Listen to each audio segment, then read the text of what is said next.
Yeah, you special snowflakes. Want a version of TF2 that doesn't challenge your morals in any way it isn't clever in one bit? Yeah, not sold yet? Well, what if we put in boring cliche characters, unironically? Still not sold? Alright. What if we remove skill-based gameplay and most of your freedoms as a player and reduce it all down to 1 or 2 button presses? Sounds like shit, you say? Well, that's Overwatch.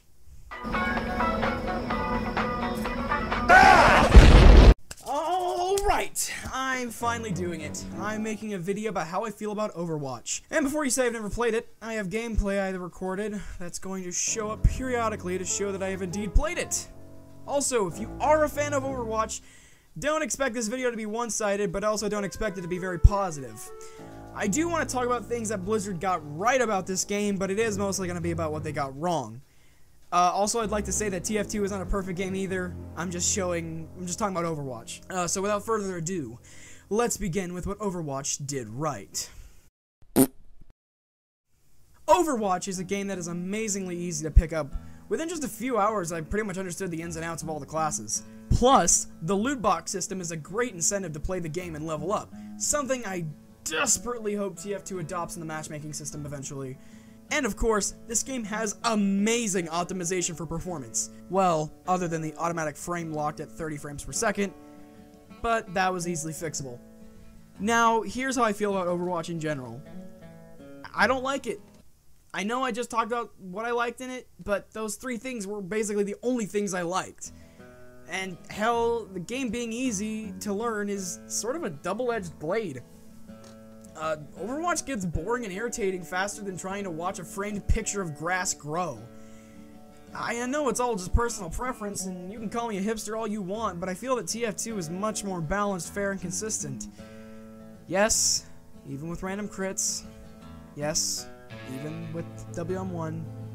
Yes, even with the direct hit. Yes, even with the fucking air blast. You are all faggots! Overwatch and TF2 each have their own ways of balancing, one a bit more smart, clever, and fair than the other.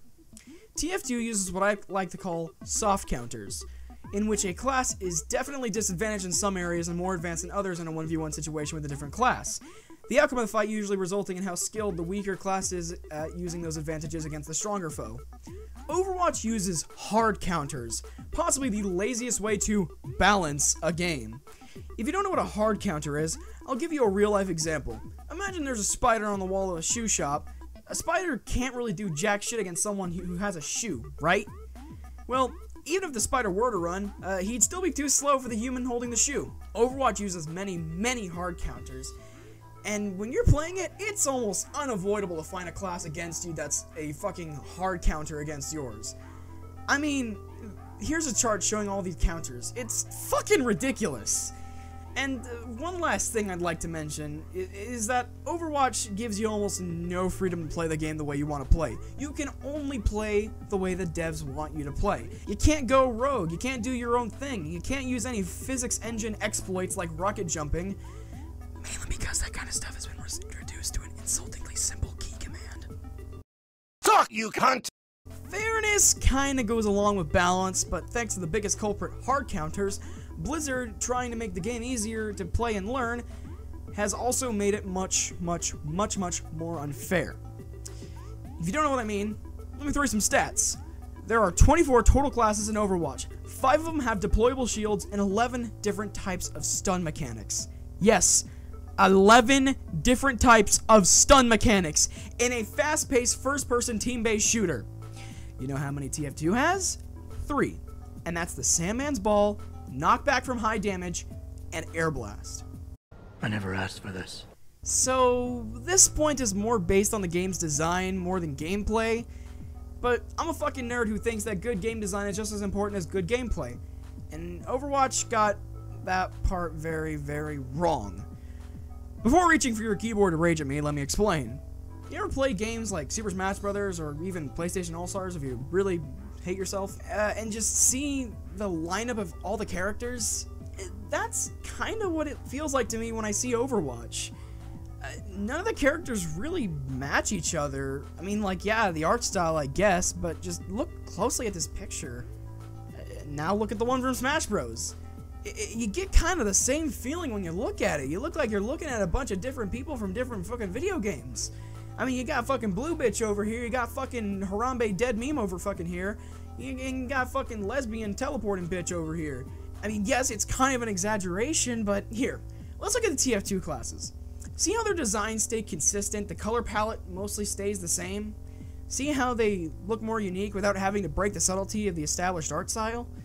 It's almost like the devs actually paid attention and took time on this game. And they might have taken longer time to make— Oh, wait!